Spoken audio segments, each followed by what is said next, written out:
Well, thank you. I wanted to welcome you to this very special event, both those in the room and those joining us virtually and watching from other spaces around the world.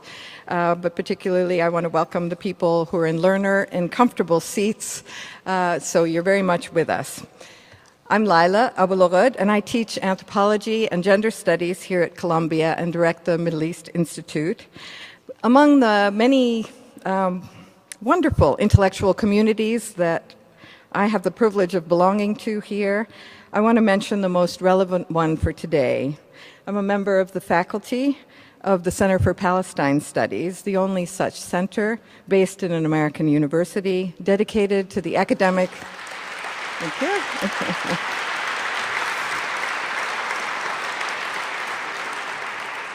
It's dedicated to the academic study of Palestine. And the center's mission is to foster sustained interchanges among scholars and students and to advance the production and circulation of knowledge about Palestinian history, culture, society, and politics. Now, I don't want to take too much time away from our remarkable speakers today, but I do want to first thank those who've helped make this event possible. And I want to single out Mariam Zuhni and Dalia El-Zain. Thank you.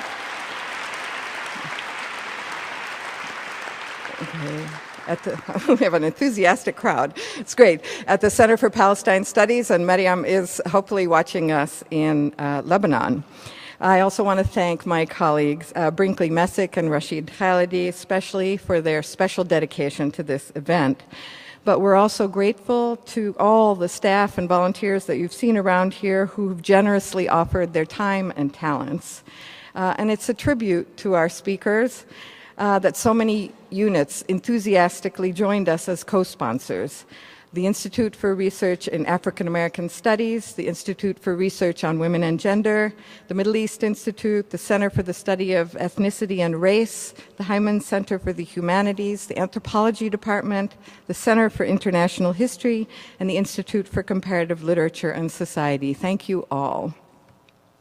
Now, we've all done our parts because we want to honor Edward Said's memory and his legacy. And I want to acknowledge especially his daughter, Nejla Said, who's here tonight representing the whole family. This is not the first event in his honor, nor will it be the last, but we think it's quite special, and I'm glad that you all thought so too. Edward Said taught at Columbia for 40 years, and we feel individually and as a community that we're part of his legacy at this university and in the world. Cornel West is now teaching across the street at Union Theological Seminary, and Judith Butler is teaching here in the Department of English and Comparative Literature. And this is a university that showed great integrity when Edward was alive in upholding the principles of both academic freedom and free speech. The university protected the right of this extraordinary figure to be both a deep and original scholar and a public intellectual. And I want to share just one personal memory. At Edward's funeral at Riverside Church 10 years ago, I felt sad as the large crowd, hushed and deeply moved by Daniel Barenboim's exquisite piano offering, walked down the aisle to leave the church. And I found myself walking near my dear colleague, Mahmoud Mamdani. I told him that I felt this marked the passing of a generation. Who would now speak for us? Iqbal Ahmed had passed away in 1999 at the Asia Society here in New York. Edward and my father, along with Dan Berrigan and many others, had mourned and celebrated this most charismatic, politically sharp, and beloved figure. 2 years later, my father passed away in Palestine. Edward walked alongside us in Jaffa with some other people in this room in May 2001 behind the coffin of his dear friend. And now, 2 years later, Edward Said. And I'll never forget what Mahmoud said. It's now up to you. But who among our generation could measure up? I thought then. And I think tonight on this platform, two of the most remarkable people of this generation have stepped forward, carrying the mantle, but speaking in their own distinct voices and from their own standpoints. Their critiques of injustice are clear and principled, their moral vision is exemplary, and their intellectual brilliance is unquestioned. Like Edward Said, they are teachers and scholars of huge distinction. And like him, they're at the same time public figures who speak out courageously about the major political and social issues of our time. Now, in talking about his work on the question of Palestine, Edward explained, as a quote, "I've been unable to live an uncommitted or suspended life. I've not hesitated to declare my affiliation with an extremely unpopular cause," unquote. Now, what I admire so much about Judith Butler and Cornel West is they're the same. They do not live uncommitted lives. They're intellectuals and philosophers who've shaped how we think about power, gender, race, injustice, and the value of human life. And they've not been afraid to think and talk about the situation of Palestinians, the consequences of Zionism, the violent policies of the Israeli state, and the links between forms of domestic and international injustice. They have affiliated with an unpopular cause. They didn't have to. But in doing what we New Yorkers are urged to do all the time now, if you see something, say something, I think they've given many more people that ability to see and to speak, and I'm talking about the next generation. So for me, these are two moral and intellectual giants of our generation, and I know they're not the same height, but I've admired them since I first met them, both coincidentally in Princeton around 25 years ago. And I'm so grateful on behalf of the Center for Palestine Studies and everyone else for their generosity in accepting our invitation to come talk with us and to each other. I know you're here because you want to know, because you know who they are and you want to hear them. So I won't go into their accomplishments. You have a little flyer with bios. But to help get the conversation started, I will turn things over now to James Shamus. Familiar to some as a brilliant film theorist and professor at Columbia, some as a producer who's been keeping serious cinema alive, and to others as a screenwriter and longtime collaborator in the good sense of Ang Lee, who's joined us tonight too. He's also on the faculty of the Center for Palestine Studies. So please join me in welcoming Judith Butler, Cornel West, and James Shamus to talk about Palestine and the public intellectual in honor of Edward Said.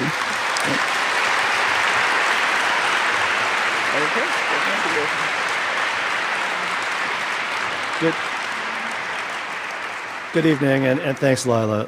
Let me briefly lay out the format for tonight's event, meditate a bit on some of the questions its title might suggest to our speakers, and commence with the first question. Let's begin by acknowledging that this was a very hot ticket, and more on that in a second, and that tonight we are in, to borrow a phrase both from Israeli jurisprudence and from Judith Butler's recent work, a lot of absent presences. So while we will solicit questions to supplement and continue tonight's conversation, we're going to do so virtually in the hope that those of you not sitting with us in Low Library will feel the connection we here certainly feel with you. So if you'd like to join the conversation, tweet your question to @C_U, lowercase Palestine, that's CU Palestine, using hashtag Edward Said, all lowercase, come on, it's hip, or post to our Facebook event page, Judith Butler and Cornel West in Conversation by the Center for Palestine Studies at Columbia University. Operators are standing by, and in about 45 minutes to an hour or so, one of them will discreetly hand me a stack of questions and comments, and if and when the opportunity arises and the conversation finds a lull, I will share them with you.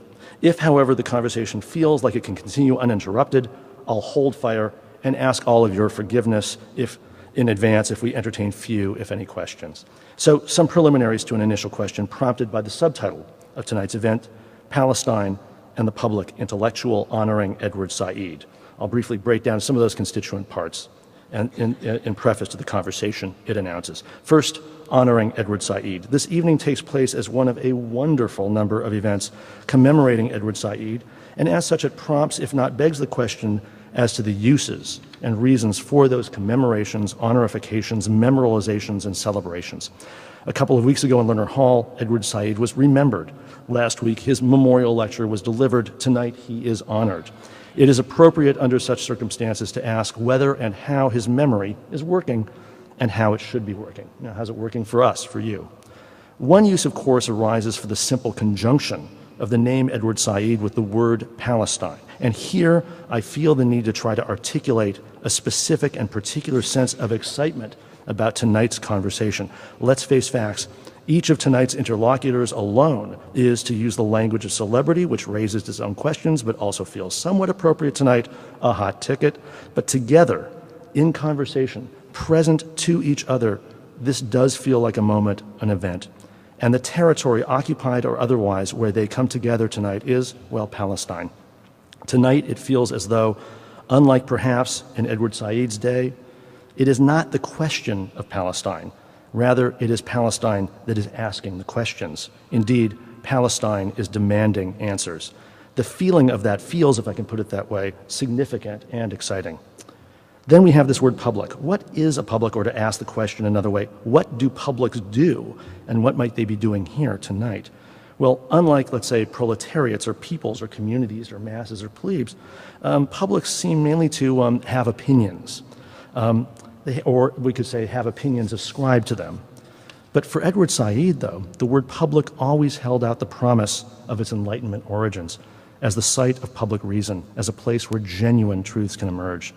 That's why for Said, there is no need for the category of public intellectual, for the intellectual is, by his definition, always public, someone who publishes, who comes into being as such by making representations to a public.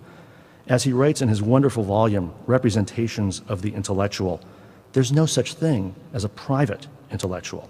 The intellectual, he says, quote, is an individual endowed with a faculty for representing, embodying, articulating a message, a view, an attitude, philosophy, or opinion to, as well as for, a public. To, as well as for. The intellectual represents, paradoxically teaching her public something, in a sense, it already knows, but just doesn't know that it knows. Teaching it, in the Saidian version, the unknown truth about what it really is. It's a strange role that requires the intellectual to come into being wholly in relation to the public, but to not be the public or even part of the public, to be a representation.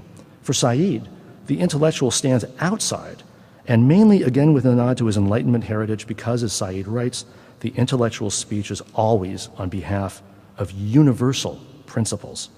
The weight of that universal burden makes the intellectual anything other than the usual expert sent out to manage the public through his or her expertise.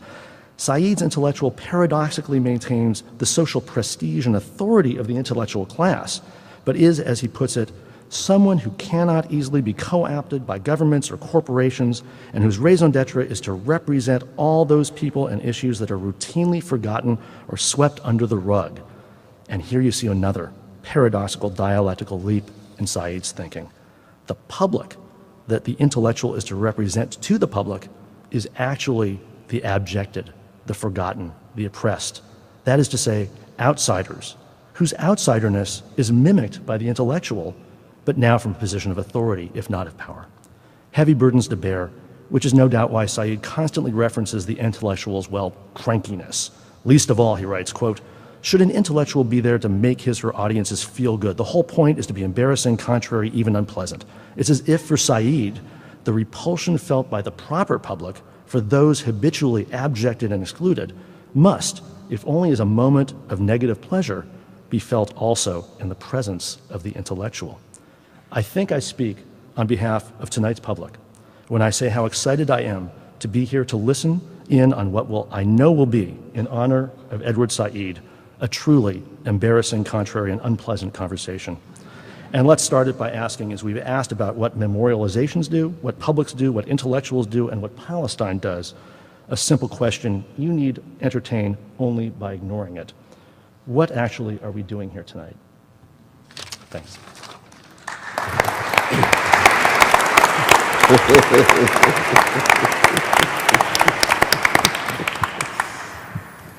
How are we doing? I'm just blessed to be here with you, my Yeah, dear that's what I sister, feel. and to keep the focus on the rich legacy and Yeah. the witness that Edward Said was able to bear, trying to tell the truth to the best of his fallible yet creative ability, and yet at the same time to inspires so many of us. It's true. Inspires so many of us, though. No, what do you think we're doing here? Hard to hear? Oh, is that right? Oh, you missed all of that? No, I said we're here to bear witness and to tell the truth, the memory of my dear brother Edward Said. Yeah. It's interesting. I was thinking about the fact that we are memorializing and we're honoring. And yet, it seems to me that for the most part, when we talk about Edward Said's work, we speak in the present tense. And we have to, because it's a work that was written more than a decade ago, ceased to be written a decade ago.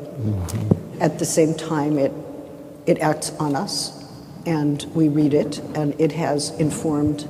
It's not only in our present time, but it's given us, I think, a new sense of what present time might be, how we tell the story of this time, how we understand ourselves in time.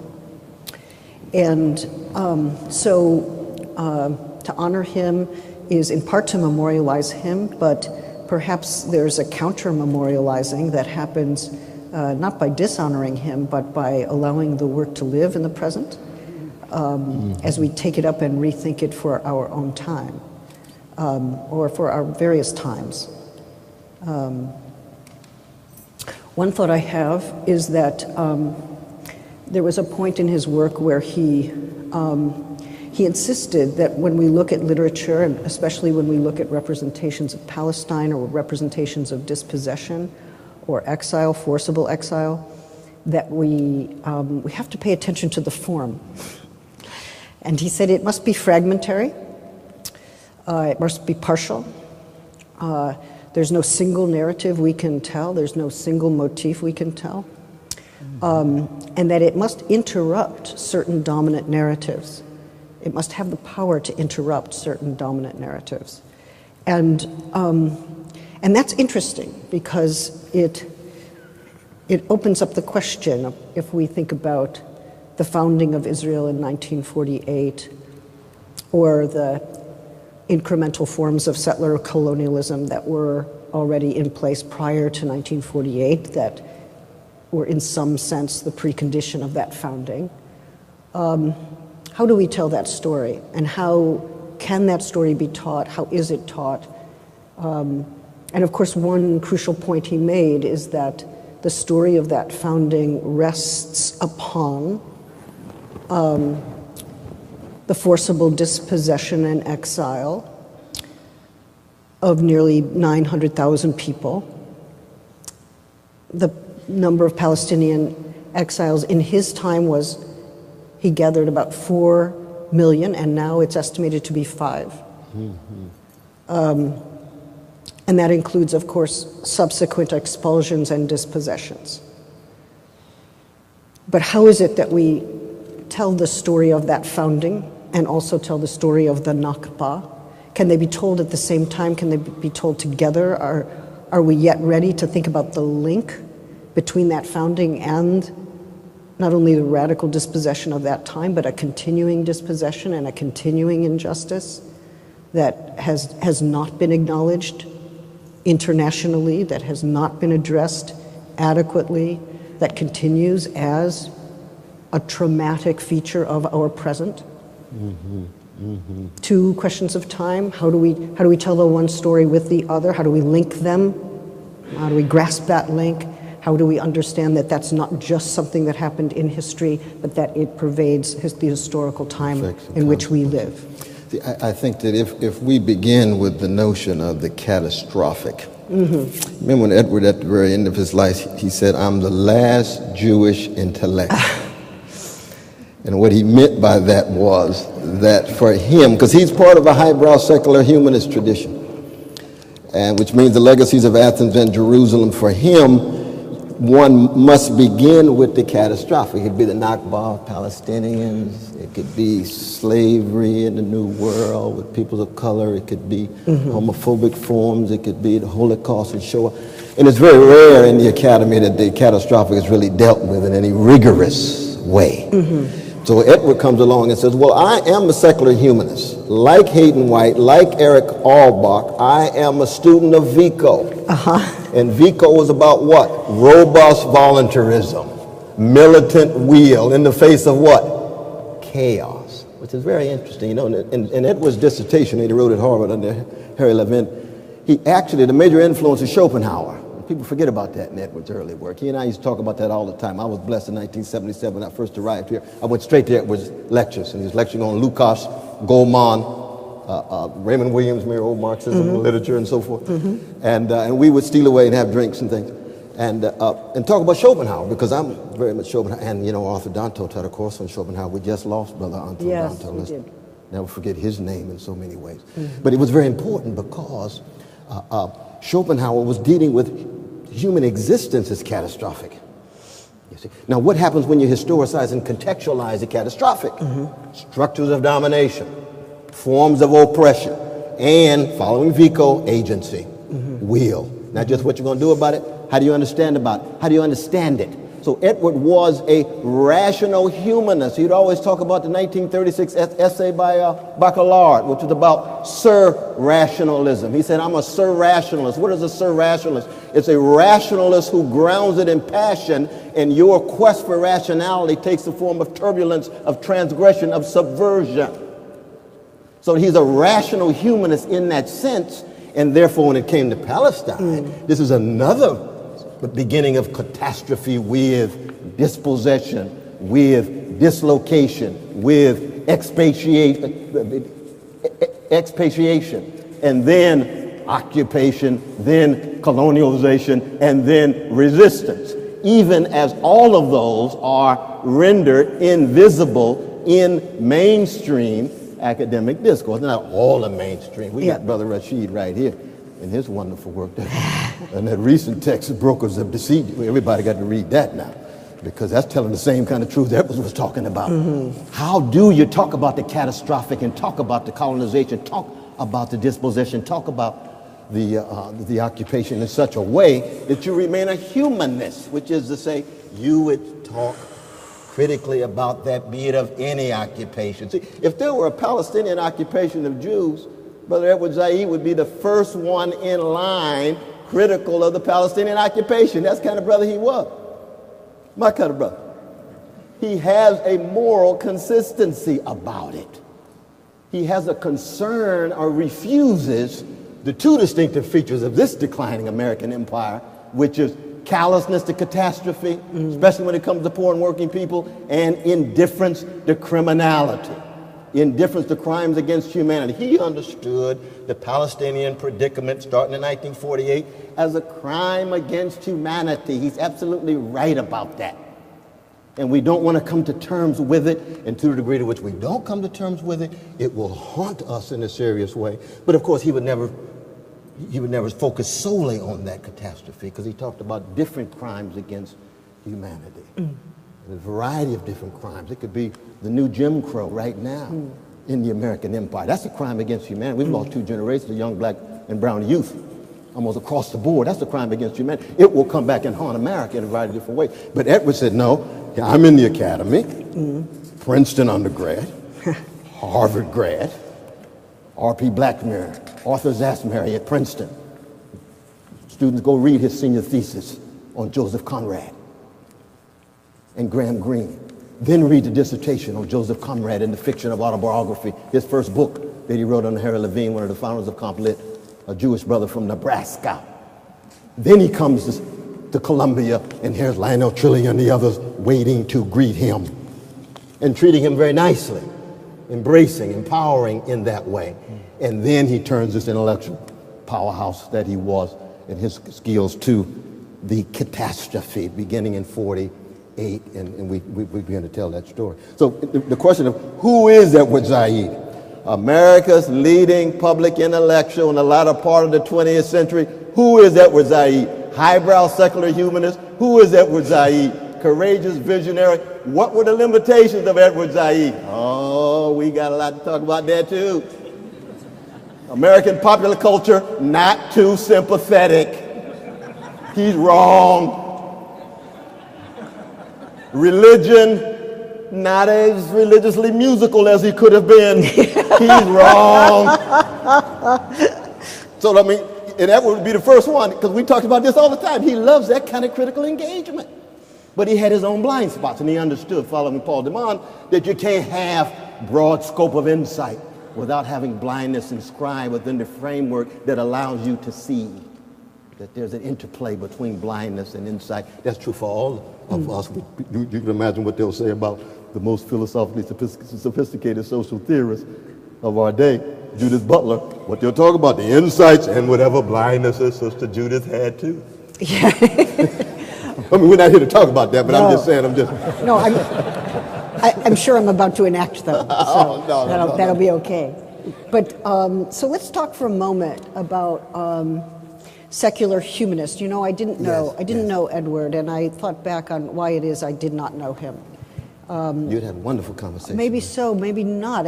What's interesting to me, we did email briefly when we were both angry at Lawrence Summers for his ridiculous claim that to criticize Israel is effectively to be anti-Semitic, and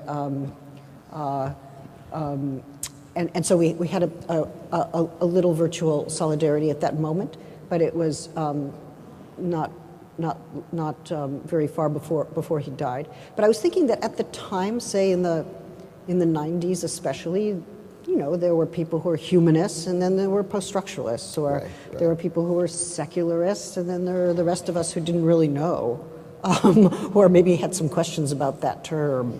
And so we didn't come into conversation for kind of petty literary critical reasons, right? Which now seem rather petty to me because I just am not having those conversations in that way. So I went back and I thought to myself, what work does secular do for Said, and what work does humanist do? Why those terms? Why did he feel he needed them? What work did they do that no other term could do? Or and I found the following, which was very interesting to me. First of all, when he talks about the secular, he tends to oppose it to what he calls fundamentalisms, or to religion understood as the demand for theocratic rule. Theocratic rule. Okay.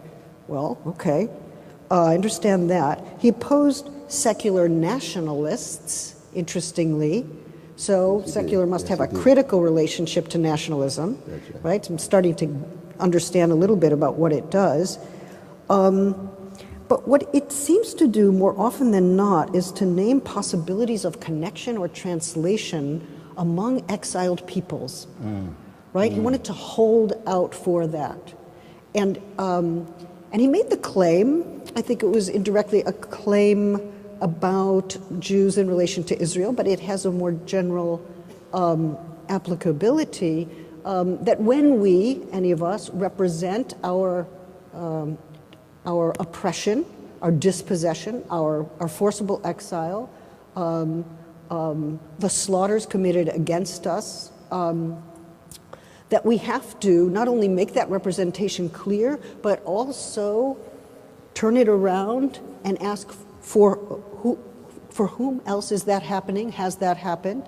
And also, have I or have we, this people who have suffered, also caused a suffering for others? And what responsibility do we take for it? And you have to ask those two questions. Who am I linked with in my oppression? And have I myself become an oppressor inadvertently or deliberately, thinking that my historical victim status makes it definitionally impossible for me to oppress others? Okay, so those were kind of two obligations that he understood as obligations of the secular, interestingly enough, which suggested that there was a certain dislocation of the first-person perspective that has to happen within what he calls the secular. Now, I think there are all kinds of ways to bring religion into that picture. We could all agree on that. We could all agree that those are values. the translation among exiled peoples, the self-reflective moment. What have I myself done? Not only what have I suffered, what have we suffered, but what have we done? How do I put those together? How do I keep those two histories from being delinked systematically, right? Which is part of the history of pre and post-Zionism. And you know, there's a moment, I believe it's in Representations of the Intellectual, where he refers to Hanan Ashrawi's dissertation, which I didn't know about. And there she claims that the Palestinian people are those whose national experience belongs with that of, meaning alongside or juxtaposed with, belongs alongside that of the Armenians, the Jews, the Irish, the Cypriots, the American blacks, the Poles, the American Indians, at those terrifying frontiers where the existence and disappearance of peoples fade into each other, where resistance is a necessity, but where there is also sometimes a growing realization of the need for an unusual and to some degree an unprecedented knowledge. And this was for Said a moment to which he returned time and again. So when he says, I'm the last of the Jewish intellectuals, it's like, yes, but maybe he's the last of the Armenian intellectuals, or maybe he's the last of the black intellectuals. In other words, it's not just Palestinian and Jew, it's a way of thinking the Palestinian historical experience in some kind of conjunction. Not to say that they're structurally the same or to posit an equivalence, but to say that there's some kind of affiliation, solidarity, demand for translation that emerges in and through that kind of juxtaposition. Now, I will sign on that. I will say, yes, I will sign on that. I don't know if that makes me a secularist to say that, but for him, it does. Oh, yeah. I mean, he put much weight on the secular in that regard. But what's fascinating is that, see, on the one hand, one could argue that there was a certain religious tone deafness in a narrow sense in Brother Edward. On the other hand, he wrote some of the most beautiful, insightful reflections on Kierkegaard and on Gerard Manley Hopkins in Beginnings. And those are Christian thinkers. Those are Christian thinkers. At the same time, you think, for example, who some of his heroes were when it comes to intellectual models. Jonathan Swift, Tory. Well, what is it about Jonathan Swift? You remember his definition of intention in Beginnings is the link between idiosyncratic view and communal concern. That's the definition of it in that 1975 text. And what is it about Jonathan Swift? He's wrestling with the catastrophic, especially the Irish question, as with Edmund Burke and others. He's unbelievably, magnificently, this is where Harold Bloom and Edward Said come together. Because for Jonathan Swift, both of them are the towering satirical writers in the English language, Tell the Two Tubs and so forth. Who's the other hero of Edward Said? Glenn Gould. That's in the late style essay, right? With the introduction by Sister Miriam herself, which is wonderful, and Michael Wood. Now, what does it mean for a secular humanist intellectual to view a classical pianist as the model of what it is to be an intellectual? Well, what does he say in that essay? He says Glenn Gould was able to bring together a idiosyncratic and profound subjectivity. Same theme. And this book was written published after he died. This was a text he was writing on when he died. And of course, the text on, humanism and secular humanism and, you know the text, what's the name of that? I'm not quite sure. Secular criticism as democratic, something. Humanism and democratic criticism. Humanism and democratic criticism. That's the last book he finished. But he was working on late style. And when you get to Glenn Gould, he says, well, Glenn Gould is able to bring together a form of rational pleasure, or bringing together the rational and the pleasurable in a radically transgressive way that links idiosyncratic view with communal concern. So he has a consistency in his corpus now. So now what would be exilic about Glenn Gould? Everything. But he's not Palestinian, he's not black, and so forth and so on. What is exilic about Jonathan Swift? Nearly everything. But he's a right-wing Tory too. And Edward was very critical of that. But there's other elements in his literary practice, in his Weltanschauung, in his worldview that Edward embraces wholeheartedly. And of course, the other hero was Adorno. Yeah. And Adorno was half Jewish in terms of, lineage, but in terms of his practice, if Jew or Armenian or black or gay or lesbian or working class or whatever is a metaphor for those who have critical distance from a mainstream and a streamlined, deodorized set of discourses that don't want to come to terms with the catastrophic, the underside of that mainstream, then you are Jewish intellectual, Armenian intellectual, whatever you want to call it. For Edward, it was Jewish intellectual because he's looking at the history of Western civilization. I mean, look at the history of Western civilization, the persistence of that catastrophe hunting Jews down. And then the irony of those Jewish brothers and sisters of conservative bent and centrist bent. We're not talking about Jewish radicals. We're not talking about Jewish communists. We're not talking about Jewish left-wingers. Jewish conservatives and centrists in 1948 who engage in a discourse that hides and conceals the suffering of precious Palestinians as they undergo dispossession, as they undergo expatiation, as they undergo occupation after 67, to this very day, at this very moment, a level of very, very vicious form of colonization.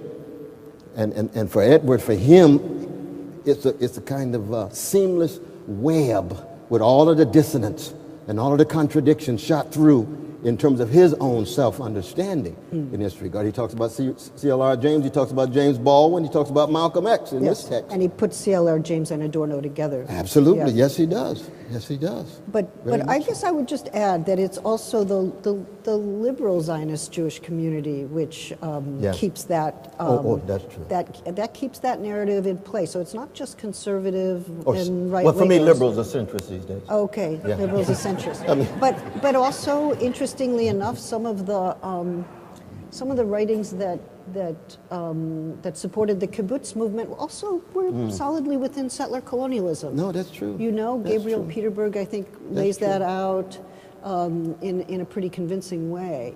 So we have to wonder about what it is to think about Zionism, perhaps even in some of its left-wing modes, as being complicit with settler colonialism, even on the left, even what is called the left. And one of the discursive problems we've got, right, is what do we call the left? Who's left? That's right. Who's left of the left? What's left of the left? That's right. But also what gets to be called the left, which is still maybe part of a colonial project. And that's where I think he thought intellectuals should come to the fore. He called it marshaling a certain kind of realism, alertness. He was especially enraged by inconsistency and uncareful thinking, so that we don't simply take some of these political designations as givens. We have to ask what work they do, what effacements they perform. Absolutely. But I think part of it, though, at least from my dialogues with Brother Edward, is that in the 1980s, I mean, we witnessed, of course, the increasing bureaucratization and corporatization of the university. Because Edward was in love with the university. He lectured right here. I'll never forget, I was sitting right on the front row. He lectured with the title, Home. That was the name of the lecture, Home. And he talked about Columbia University as home. And I told Edward, said, you got to be kidding, brother.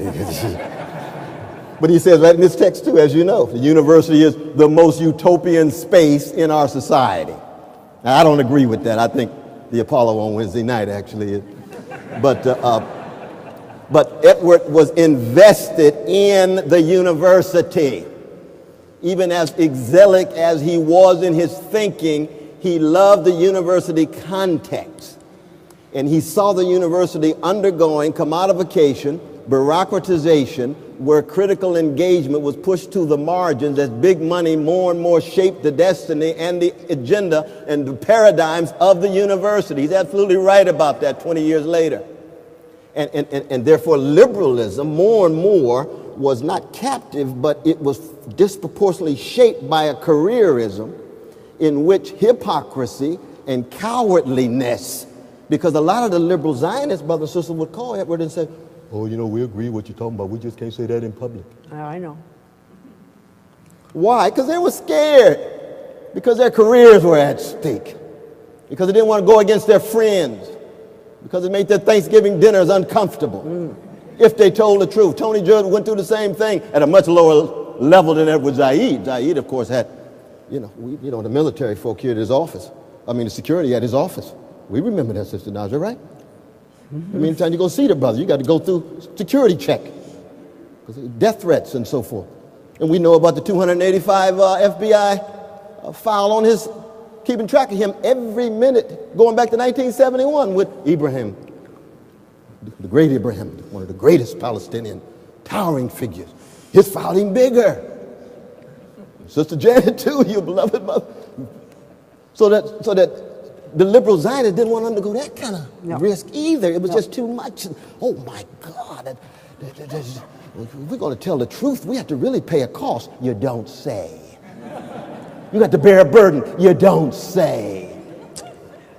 I recall in 1982, Edward and I went down in front of the New York Times just to get the numbers of how many folk were killed in Lebanon. They wouldn't even print the numbers.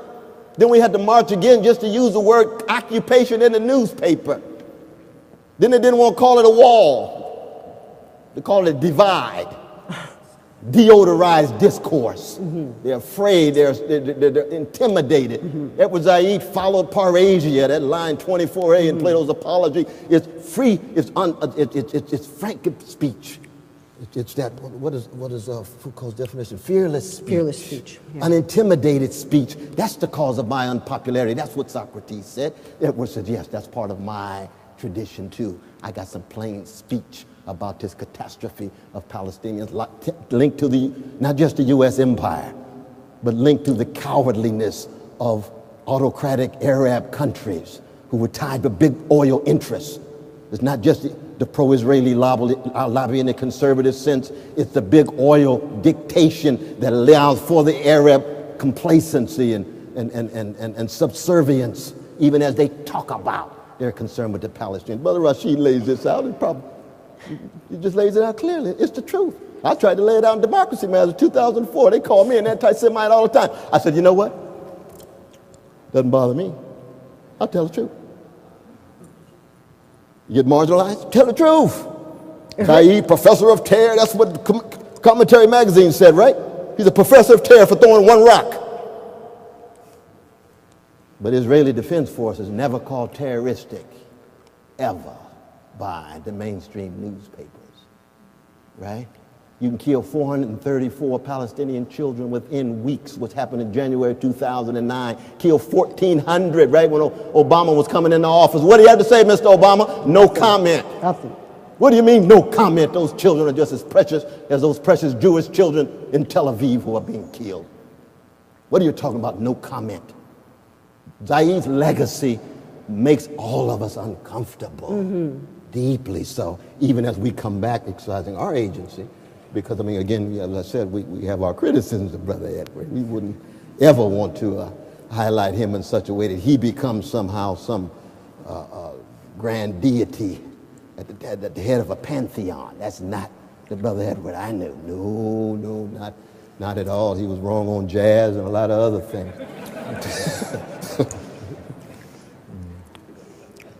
But in terms of what worked, the secular, what worked the human, our human word, of course, derives from the Latin humando, which means burying. And Edward begins where Vico begins, not with a conception of death, abstract death like Heidegger. He begins with corpses. Qualitatively different discourse. You begin with corpses as opposed to abstract possibilities of death. And so at the very beginning of even his text beginnings is a sense of loss. It's elegiac. He's always concerned about what is lost and what's left out. He's always concerned about forms of death, be it psychic, be it social, be it psychological, even spiritual. He wouldn't like that language, spiritual, but I'm injecting that. A spiritual death. And that is what a great humanist thinker does. Even, the critics of humanism in that way know they have to come to terms with death and loss and catastrophe and oppression and domination in some way. But let me ask you this, though. So what would be your critique, though, of of Edward's secular humanism? Well, it's just that when I finally understand what he wants the terms to do, Yes. I tend to agree with him. I'm just About not agency and Well, yeah. the agent, the Vico, I think is Yes. really quite amazing. I think I would have a little bit of struggle with it. Do we just create ourselves? Right. Or do we just produce ourselves? I think not. I think we are produced very often by forces we don't really have a lot of control over. And I think there's a kind of tragic structure to Yes. subject formation that that needs to be thought. We're formed in history, we're formed in language and culture and power, we're formed in traditions. We don't get to choose our parents, we don't get to very often choose many things about the circumstances, and not just the circumstances of our birth, but the very sense of who we are and the sense of the world. And then you struggle within it. You struggle within it to find your place and to make of yourself what you can, but there's, how do we think about that struggle, He was in a different position. He was worried explicitly and always about the fading of the history of Palestine, the fading of Palestinian culture, the pushing of Palestine into oblivion, that it would become, it would be something that no one would remember, or that there would be no way to install the memory, to archive it, to insist on it. And so oblivion was what he was fighting against, right? And being able to remake that history was also a way of giving himself a ground, being able to make sure that history remained alive. And I think that's really, really important. But I think sometimes we're born into traditions that overwhelm us or encumber us or against which we have to struggle. And I think probably my own struggle with my own Zionist and Jewish formation has been one of those. I mean, the question of Palestine actually made me have to think very reflectively about what I was born into and what I was taught and how the world was told to me, what story of the world I was given. And I had to think twice about who are those people who told me that story and why were they doing that? And what story do I now want to tell, or how do I want to interrupt that one, which is right at the heart of the liberal Jewish political world. But so let me just say this, though. What I like and what I need, I mean, it's so funny that we were on different sides of a certain kind of intellectual spectrum, but now I don't think I can think without him. Sorry I didn't get to tell you. Fascinating. But what I get from him, especially reading about his own experiences of being attacked or being called anti-Semitic or people saying vile and hideous things against this elegant, brilliant, erudite, reasonable person, right? Deeply reasonable person, is that he says that the intellectual, who is, yes, always a public intellectual in the sense that when we publish, we're in the world and we put our stuff out there and we are exposed, who knows what's coming back or not coming back. It's a risk, he says. You have to reconcile the demands of your own self with the public demands upon you. And that was helpful to me. And he talks about alertness as a kind of virtue of the public intellectual, or the intellectual who is trying to respond to a certain kind of public demand or public situation. He uses the word vulnerability. He doesn't use the word courage so much, but he was courageous. Oh, yes.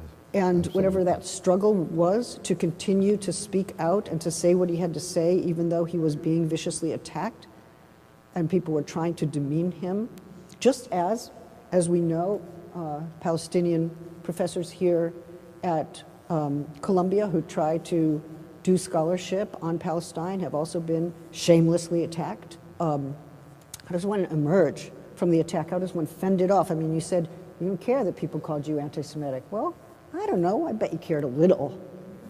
As long as the bullets didn't fly. As long as the bullets didn't fly. But don't you kind of feel like the bullets are just right behind that? I mean, are they that far behind? I've been called worse, though. But Have you? I hear I do hear what you're saying. It's not that I celebrated it or anything, but I knew given the discursive terrain by saying these kinds of things, it was predictable that you would get that kind of nonsense coming at you, but you just have to make sure that you in no way are degrading Jewish brothers and sisters as a whole when you're engaging in a critique of a vicious Israeli occupation. And you make that severance very clear in your work, in your speeches and so forth, and you just move on because you don't want it to paralyze you. I mean, I just restate it. I said, there's nothing particularly anti-Semitic by also taking issue with Zionism as in addition to the occupation, which is really, I felt like the history to which he was really returning to, like telling that history again and again in the 40s and in the 50s, and what that meant for displacement and for the stealing of land. But what I loved about the fact that he got so viciously attacked, I mean, I hate the fact that he got viciously attacked and that these vicious attacks continue still.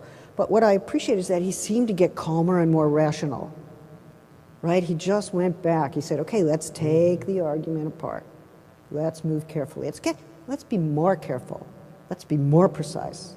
Let's talk about it historically. Let's talk about it conceptually. Let's use some counterexamples. Let's write with absolute persuasive lucidity. I don't know. I think that I don't know how to fathom it, but it's a great thing, and it is perhaps a kind of virtue.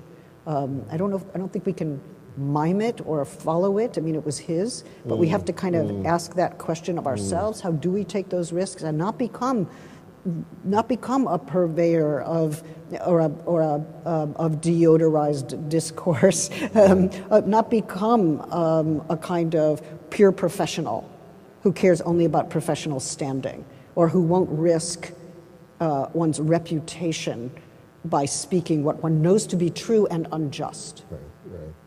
Right. With the scholarly apparatus that Edward would bring to it. I mean, I think, for example, of the exchange between Brother Edward and Brother Michael Walzer in that famous essay that Edward wrote, Exodus, a Canaanite perspective, a Canaanite view, what the Exodus looked like from the vantage point of the folk who are in the land of milk and honey. They're already there, like indigenous peoples when the Europeans arrived here.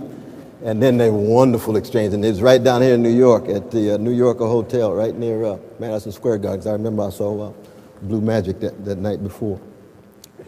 And you got Walzer and Zaid going at it. And Zaid laying bare the critique of an Exodus narrative about liberation for particular peoples and the subjugation that followed therefrom.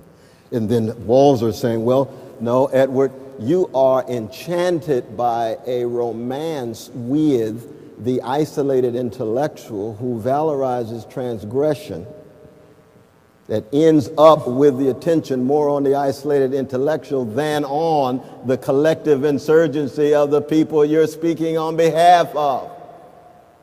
Now, that was fascinating because in one sense it's about what is the role of tradition. See, Edward had a modernist sensibility, so he was very suspicious of tradition in a certain sense. But then when you turn to After the Last Sky, which is one of the great texts on Palestinian traditions of resistance, traditions of poetic expression, traditions of collective insurgency, you say, lo and behold, you're actually a little closer to Edmund Burke than you think. The Burke who talks about tradition as inescapable, not a traditionalist understanding of tradition, but a transgressive, subversive understanding of tradition that generates traditions of resistance. And Edward was honest about that, because when he started talking about the Palestinian question, he had to dig deeper. I remember right across the street when he sent me the copy of Orientalism before it was published. We talked for 2.5 hours. And I said, Brother Edward, you have written a text that will create a fissure in the public discourse. But my one criticism is I don't hear the voices of those who have been orientalized at the level that I want. You're so concerned about the structure of the dominant discourse, they don't talk back enough. They don't respond enough. And what is a tradition? People, even in catastrophic situations, in melancholic spiritual conditions, oftentimes they still fight back. They resist. politically, spiritually, collectively, and so forth. They sing spirituals. They create hip-hop as a genre in a declining American empire of economic inequality, political paralysis, cultural decay. They still fight back. And he said, think you got a point, Brother West. Think you got a point. And he would listen, and he'd respond right back. Subsequent text. Chomsky actually said the same thing to him because he showed me Chomsky's letter. But we can't do everything in one text. And he knew that, you see. But in saying that, back to your point about the kind of a certain kind of secular humanism tied to an individual intellectual. So that in the lectures there in London, representations of the intellectual, there it looks like he was going back to a certain kind of isolated intellect. He was talking very personally, very personally. And then he'd come right back in subsequent texts and talk about tradition as resistance again. So he's back and forth. Very complicated, sometimes contradictory, never fully confused, but always creative and challenging. Maybe it's also important to remember that there were those important editorials that he was writing in the Al-Haram Arabic in weekly and that those tended to be really very concrete about political initiatives, what was happening on the ground, what political parties were doing, who the brokers were, what the stakes were, and that seemed to be a different kind of writing, right? He was very, very, very obviously attuned to the concrete political terms of the struggle at that point. I think maybe that would have been the more effective rejoinder to Mr. Well, you call him Brother Walter, but I can't quite do that. No, I understand. I understand. I don't know, Uncle Michael. Anyway. But in those pieces, you know, you get these devastating critiques of PLO leadership. Yes. Devastating critiques of why he's had to distance himself from dominant elements in the Palestinian. But you know, there's something about exile. Maybe I'll just say this, and we can open it up. But something about exile. You know, at one point he says exile is a concrete condition. It's also a metaphor. Okay.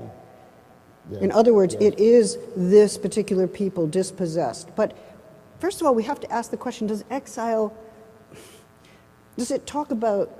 Does it adequately or equally embrace Palestinians with damaged rights within the Israeli state currently? Does it describe well Palestinians living under occupation in the West Bank or Gaza, or in Gaza, which I consider to be a kind of, you know, under siege, maybe a continuation of occupation by other means?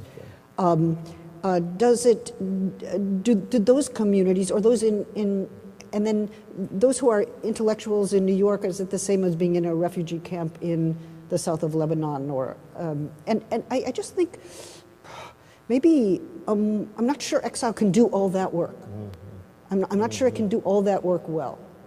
And when it's both a condition and a metaphor, it's also not just the condition of Palestinians, let's remember, but the link between the Palestinians and the native peoples and the Jews and the Cypriots and the African Americans and all the others he's willing to list there, at which point it's doing a whole lot of work. Oh, that's true. And then the other question is, so where's belonging? Where's belonging? There's always a longing to belong. But what about communities in which belonging is being reproduced all the time? Right, and he does say that in After the Last Sky. I mean, especially some of those photographs of people in their domestic spaces continuing to lay the table and continuing to go through the rituals of everyday life that consolidate a certain kind of tradition and history and set of connections. But at the political level, what kind of forms of belonging are they? And if he's against certain kinds of nationalism, how do we think about belonging to the Palestinian nation across these various scattered zones? If it's not a nationalism, is there another language for it? Would have been interesting to push those questions about belonging and solidarity. Crucial question. And then the micro-social institutions, family, Edward Said and family. The sister just written this wonderful reflection on her own life and so forth. Played a very important role. As I mentioned, universities, very important. I was blessed to give a lecture at Northfield, Mount Hermon, where he went to prep school. And they're still talking about him there. William Spanos and others who taught him there. Because the brother was a genius. There's no doubt about it. Early on, you can see it. Blackmer told him that right there on Nassau Street in Princeton. That's 1950, what? You come out of Princeton, 57, 58, something like that. 2 years after Ralph Nader. Ralph Nader came out, I forget which one. But I mean, in the mid-50s. So that he did have certain desire for longing that he didn't theorize. That was microsocial in a sense. It wasn't nationhood, but family, certainly friends. My God, his loyalty to me as a revolutionary, I almost said communist Christian, as a revolutionary Christian, unbelievable. And anytime you mention Christianity, Edward, you got to turn away, even though he came out of a Christian context from his grandparents and so forth, you see. But he had his own critiques and so forth. But the loyalty was so real, it was genuine. We had human connections. We found out he had leukemia. I said, brother, I'm getting down on my knees in your living room. I brought Reverend James Forbes and Reverend James Washington. 3 of us, we prayed for him right there. In September 1991, I'll never forget as long as I live. All of us had tears in our eyes. He let you pray for him? But he was secular. You got to hedge your bets. He was secular. You can say, you can fight this one on your knees, but I'm glad you're down there. But I'm secular now, y'all. But he knew the love was being expressed. That's the important thing. And that's microsocial, too, as opposed to a nation state or a political party. And so, yeah. So we got about 15 minutes, and I hold in my hand some questions. And just a reminder to those of you out there who might want to drop one in the next couple minutes, at CU Palestine, hashtag Edward Said.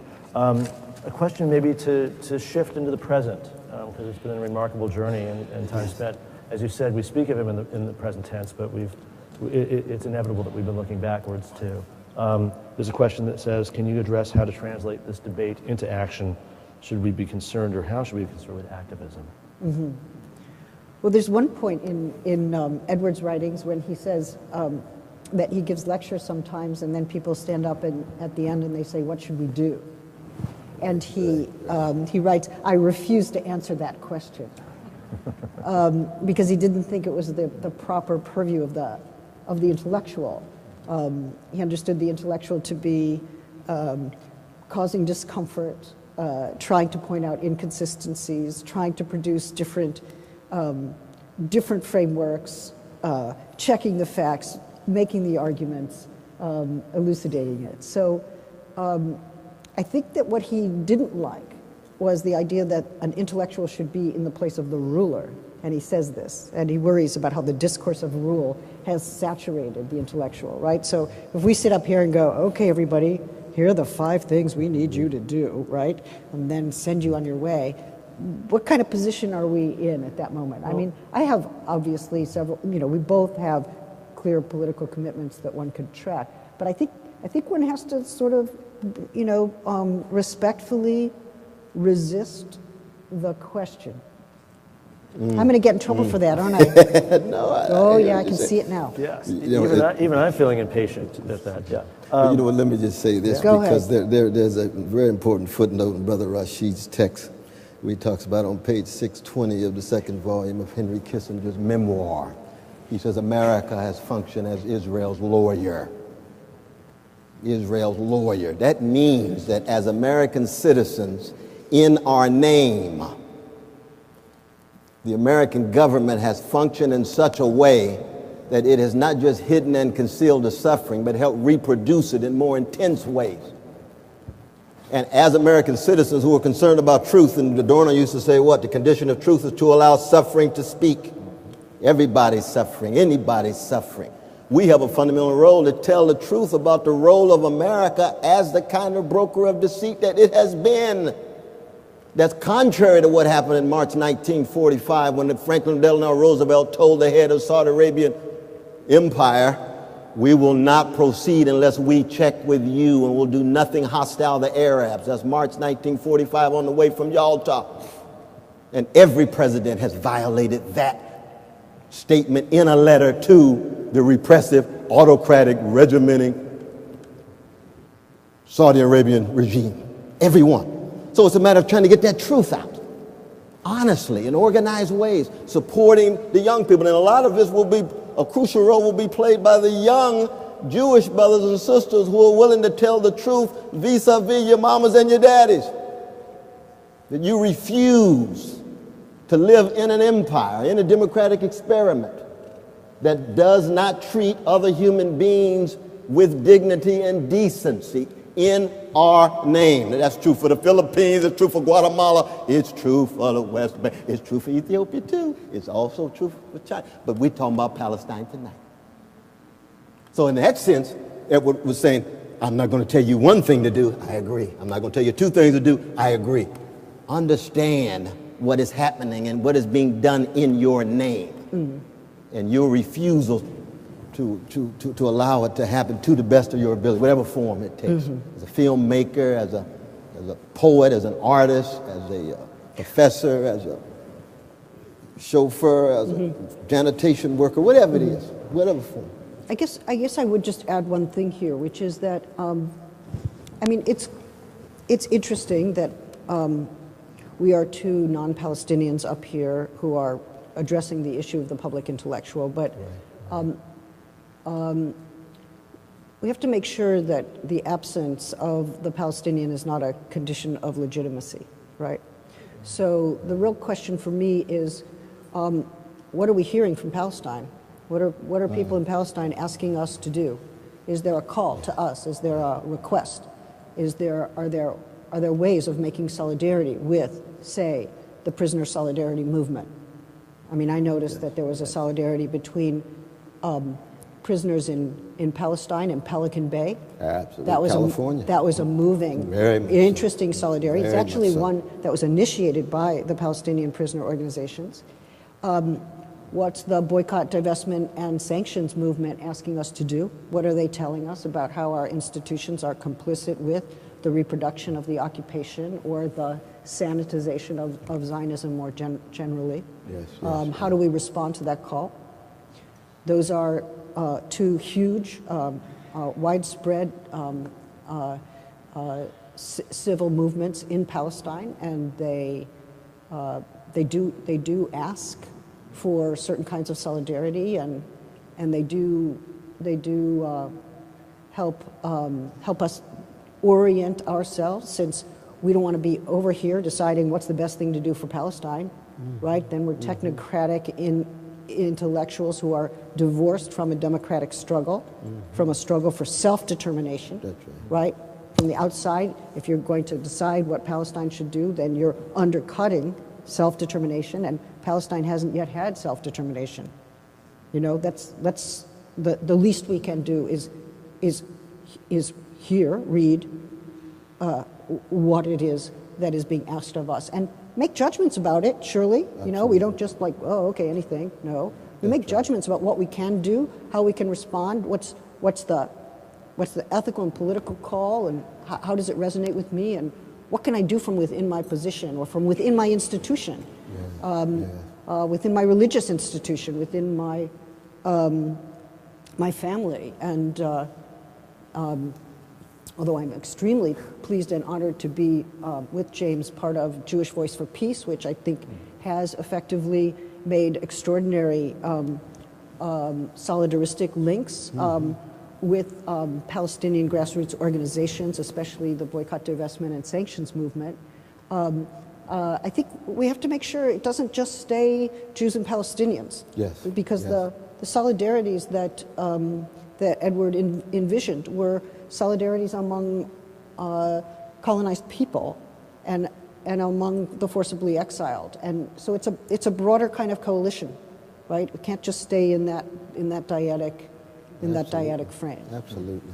Very, very important. I must say, and that was the most elegant honoring of Edward Said's injunction against talking about activism by breaching it that I could have imagined. All so right. Thank you. We have two other questions that are somewhat linked, and they refer, I think, at least for me, back to that astonishing quotation from Muhammad Ashrawi's dissertation. the last word of which was very surprising to me, when she talks about this collective sociocide and both bio and cultural death of all of these various folks over history, and ends with that this leads her to an unprecedented, and the word she used was knowledge. Yeah. Because I was waiting for unprecedented something, and knowledge was a surprise, actually, and a great one. Two questions. One's pretty depressing. Hasn't Palestinian culture already gone into oblivion? The other, connected to it though, how should Palestinians connect their suffering to the suffering of others? What is the role of allies? I think we've already addressed some of that in just your most recent remarks. Of allies. It's funny, I have to overcome my temptation to be slightly rude in relation to the question, and I feel like maybe you could take it.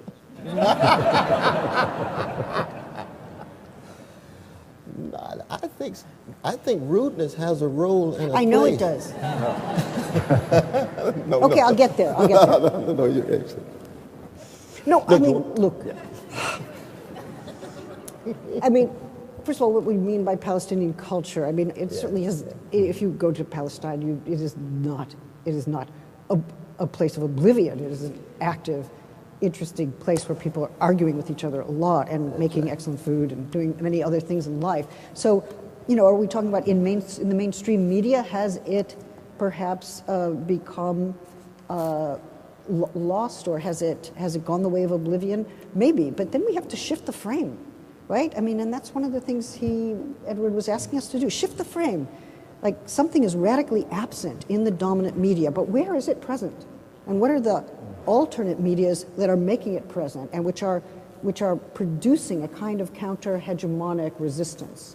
And he actually had some real interest in the internet as a site that could disrupt, say, the dominant media non-representation or reductive representation, either terrorist or absent.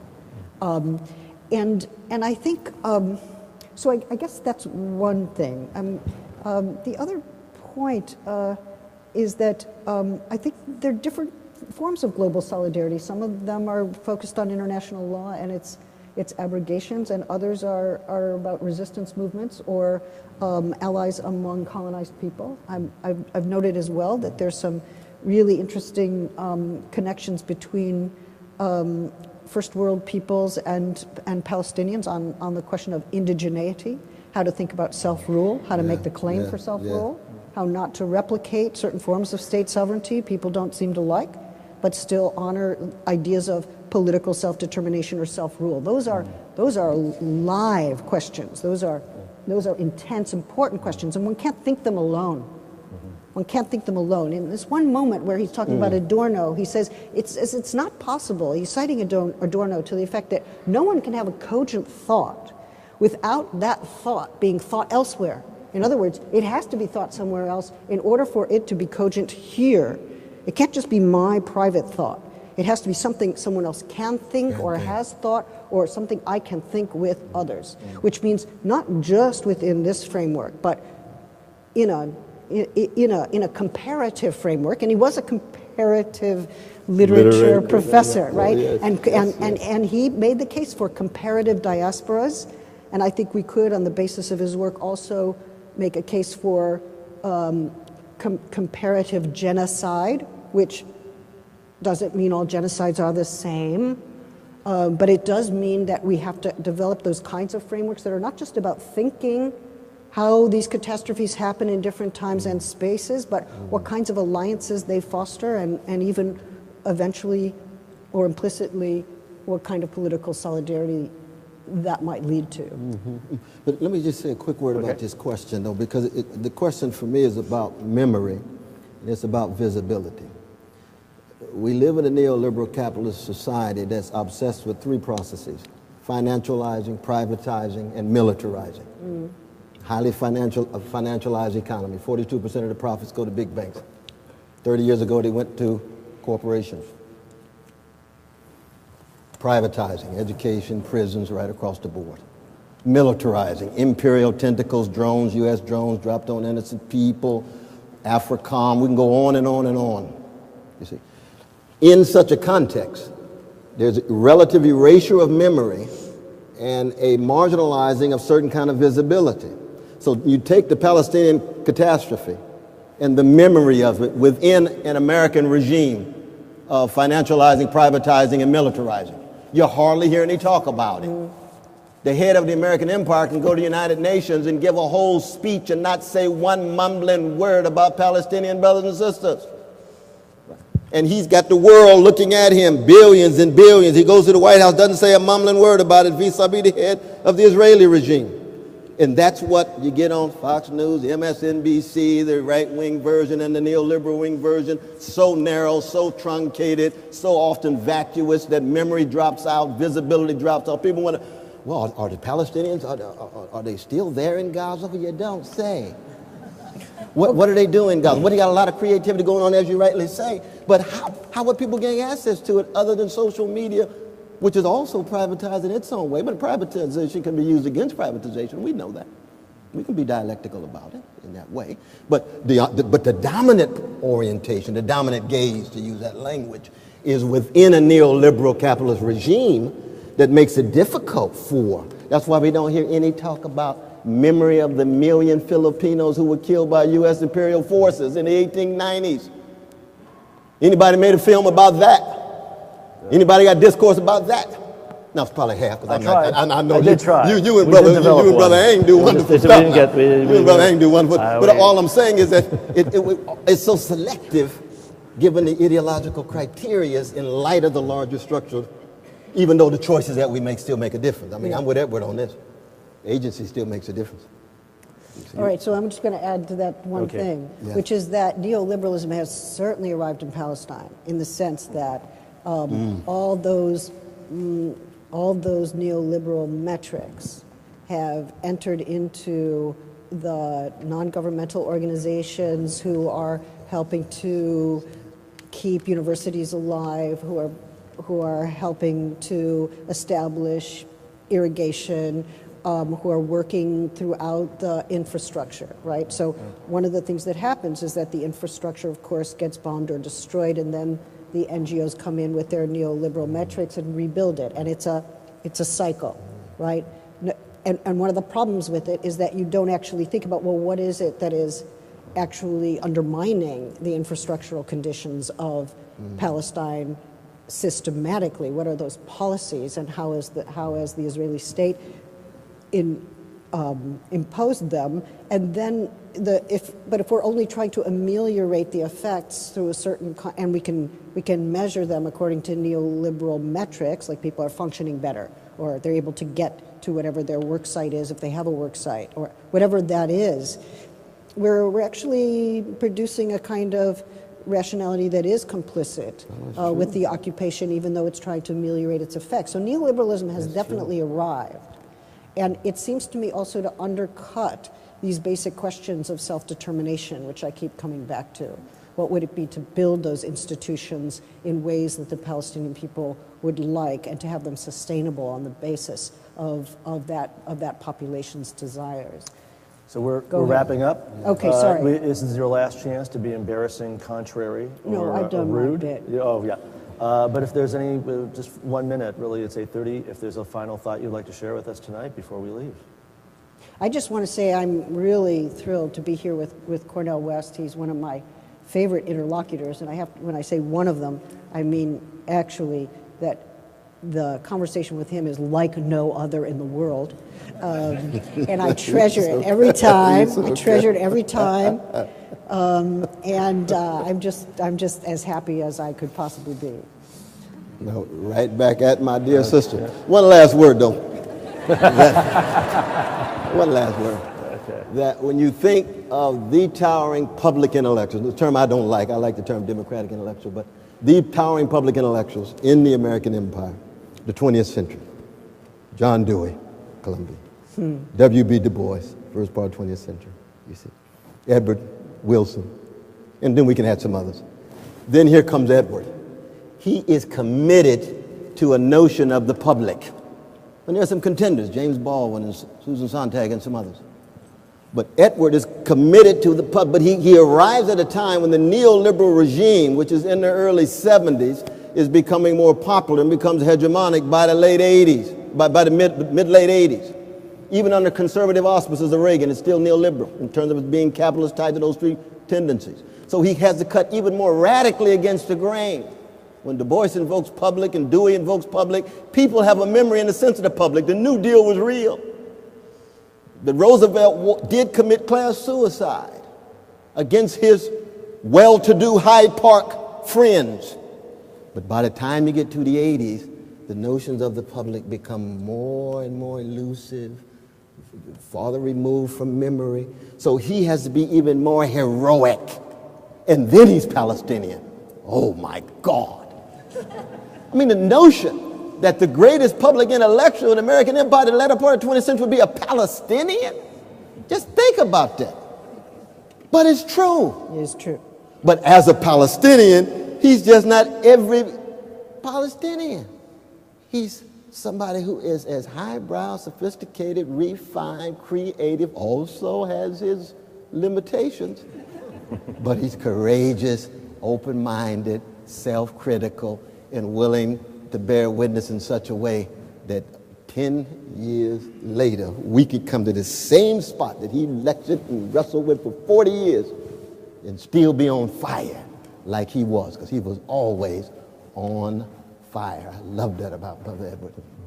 Love that about him. It brings tears to my eyes and just thinking about all this energy that he would dispense. How could he do so much in so little time? He didn't have computers in the same way. You know? And the flights took more hours. Think of the level of sacrifice that took. And when he found out he had leukemia in September 1991, he didn't stop. His brother Messick was telling me that he saw Edward give a lecture in the afternoon after having chemotherapy that morning, and he had more energy he'd ever seen of any intellectual behind the lectern. That's the kind of commitment that brother had, Edward Said. We love you, Brother Edward, and we'll never forget you. Okay. Well, I think Edward Said would say amen to that too. Thank you, guys.